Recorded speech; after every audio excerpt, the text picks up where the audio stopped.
মৰমৰ ছাত্ৰ-ছাত্ৰীসকল এই ভিডিঅ'ত অনুশীলনী 8.1 ৰ 6 নম্বৰ প্ৰশ্ন আলোচনা কৰিবলৈ ওলাইছো। ইয়াত কৈছে যদি এংগল A আৰু এংগল B সূক্ষ্মকোণ হয় যাতে cos A = cos B তেন্তে দেখুৱা যে এংগল A = এংগল B।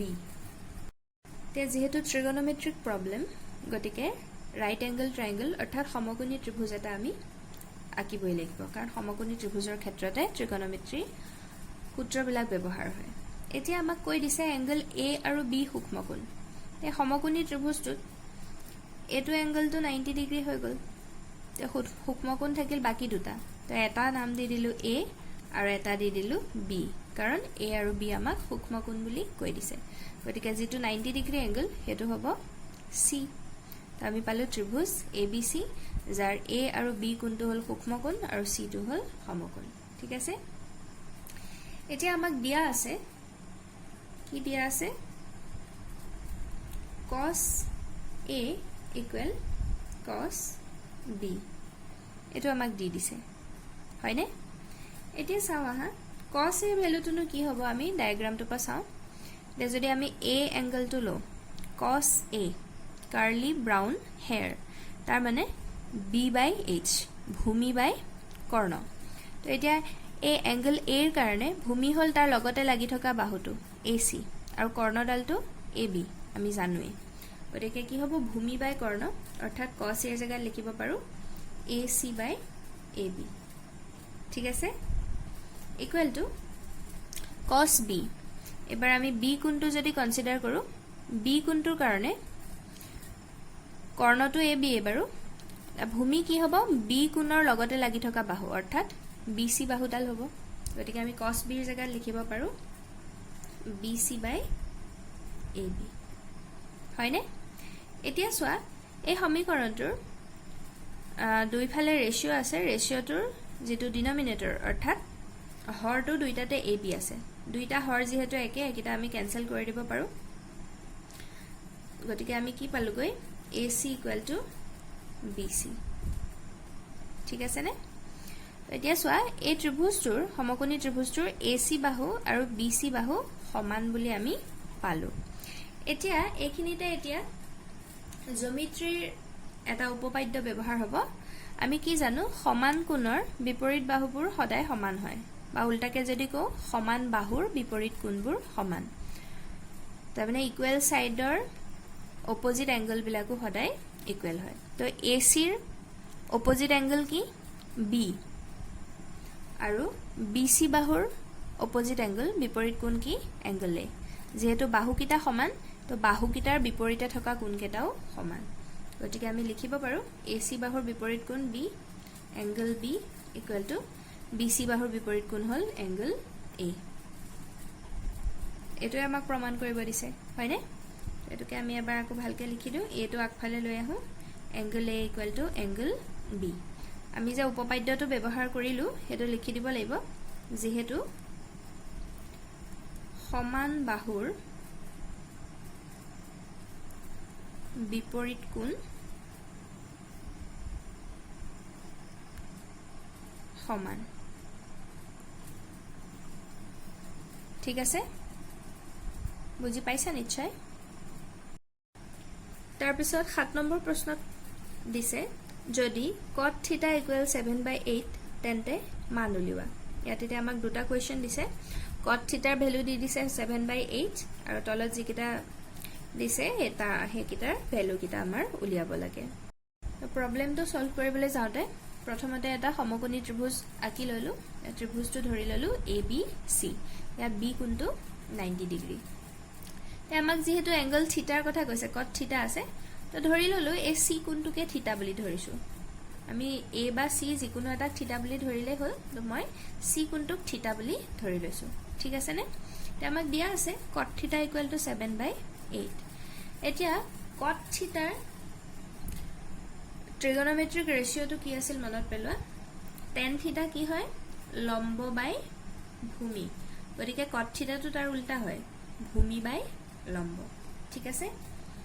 এতিয়া যেহেতু θ এংগলটো এটো এংগল C টো θ তেতিয়া হলে এই কোণটোৰ কাৰণে ভূমি হ'ব তাৰ লগতে লাগি থকা বাহুটো অৰ্থাৎ BC হ'ব তাৰ ভূমি আৰু লম্ব হ'ব তাৰ বিপৰীত বাহুটো তো থিটাৰ বিপৰীত থকা বাহুটো হ'ল AB তো ভূমি বাই লম্ব গতিকে BC বাই AB লিখিব পাৰো আমি BC by AB equal to 7/8 এটো আমাক দিয়া আছে গতিকে এই ইকুৱেশ্যনটোৰ পৰা আমি কি গম পালো BC to 7 আৰু AB ৰ ভ্যালু 8 হয়নে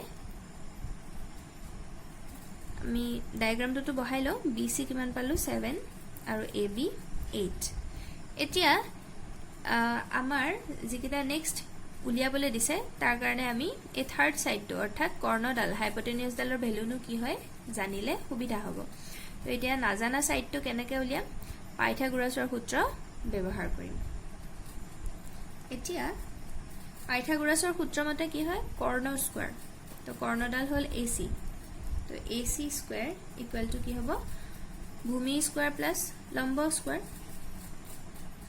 তো এটা ভূমি হ'ল BC স্কয়াৰ প্লাস লম্ব হ'ল AB তো AB স্কয়াৰ তো ইয়াত এতিয়া আমি ভ্যালু বিলাক পুট কৰিম AC তো নাজানো বাৰু BC 7 গতিকে 7 স্কয়াৰ প্লাস AB 8 গতিকে 8 স্কয়াৰ ইয়াৰ পৰা আমাক তো AC হে লাগে স্কয়াৰ টাৰ্মটো নালাগে তো AC ইকুৱেল টু কি হ'ব √7 স্কয়াৰ প্লাস 8 স্কয়াৰ নহয় জানো আমি বৰ্গমূল ল'ব লাগিব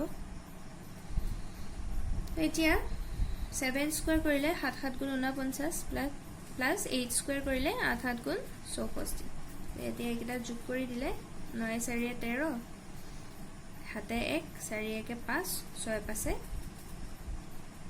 11 হয়নে তো AC ভ্যালু পালো √113 কে এতিয়া আমি ত্ৰিভুজটোৰ তিনিটা বাহুৰ যোগ পালো তো আমাৰ বাকি কি উলিয়াব দিছে এতিয়া হেতু চাও এতিয়া 1 নম্বৰ আমাক ভ্যালু উলিয়াবলৈ দিছে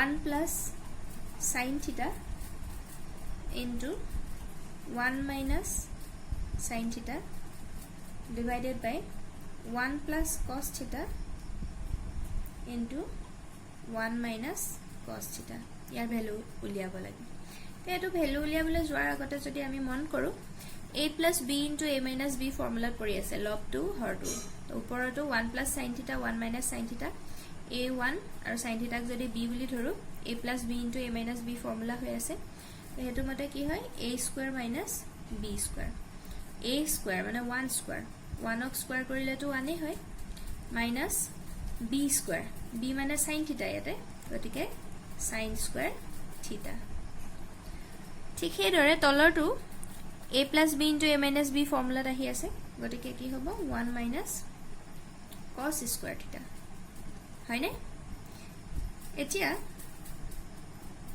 1 minus স্কয়াৰটো বাৰু আমি বাদে দিও sin theta টো কি হয় p/h অৰ্থাৎ লম্ব বাই কৰ্ণ তো এতিয়া যদি আমি ডায়াগ্ৰামটো চাও থিটা কোণৰ কাৰণে লম্ব হল তাৰ সন্মুখৰ এংগল সন্মুখৰ বাহু অৰ্থাৎ AB আৰু কৰ্ণডাল হল AC আমি এতিয়া ইয়াত ব্যৱহাৰ কৰিম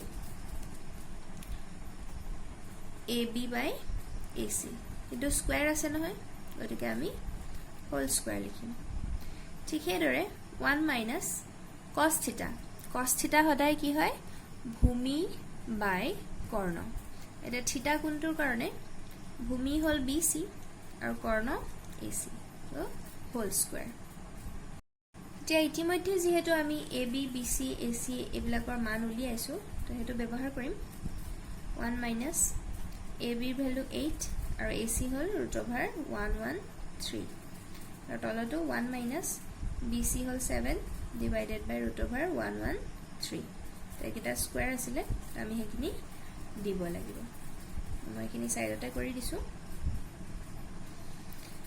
এতিয়া সোয়া লবটো কি হ'ব 1 minus এটা 8 ক স্কয়াৰ কৰিলে 8 8 গুণ 64 আৰু √113 স্কয়াৰ কৰিলে ৰুটডাল উঠি যাব 113 হ'ব আৰু ফালে তলত 1 minus 7 স্কয়াৰ কৰিলে 7 7 গুণ 49 49 আৰু √113 স্কয়াৰ কৰিলে ৰুট উঠি 113 থাকিব এতিয়া চোৱা আমাৰ ওপৰৰ টাৰ্মটো লসাগু ল'ব লাগিব এলসিএম লসাগু 113 হ'ব তো এফালে একৰ লগত পূৰণ কৰিলে 113 - 64 আৰু ইয়াতো 113 হ'ব লসাগু গতিকে 113 - 49 ঠিক আছে তেতিয়া হলে কি হ'ব চোৱা ওপৰত এতিয়া 113 পৰা 64 মাইনাস কৰিব লাগিব তো 113 পৰা 64 গলে থাকিব 49 ডিভাইডেড বাই 113 আৰু তলত 113 বা 49 গলে থাকিব 64 বাই 113 এতিয়া এই ধৰণে দুটা ভগ্নাংশ যদি আকৌ হৰণ হৈ থাকে কি হয় ওপৰৰ ভগ্নাংশটো একে থাকে আৰু তলৰ ভগ্নাংশটো উল্টা হৈ যায় 113 বাই 64 হ'ব এতিয়া 113 কেনসেল হৈ গল তো আমি আনসাৰটো কিমান পামগৈ 49 বাই 64 তো যেটো প্ৰথম দিছিলে ভ্যালু উলিয়াবলে মান উলিয়াবলে তাৰ মানটো কিমান পালো 49 বাই 64 ঠিক আছে 2 নম্বৰ হৈছে cot square theta তে আমাকটো cot theta ৰ ভ্যালু দি দিছে cot theta ৰ ভ্যালু হল 7/8 তো cot square আছে তো আমি হোল স্কয়াৰ কৰিম তো এক স্কয়াৰ কৰিলে কি হ'ব দুইটাকে স্কয়াৰ কৰিব লাগিব 7 স্কয়াৰ কৰিলে 49 আৰু 8 স্কয়াৰ কৰিলে 64 এটা আমাৰ দু লাইনতে আনসাৰ ওলাই গল ঠিক আছে বুজি পাইছা নিশ্চয়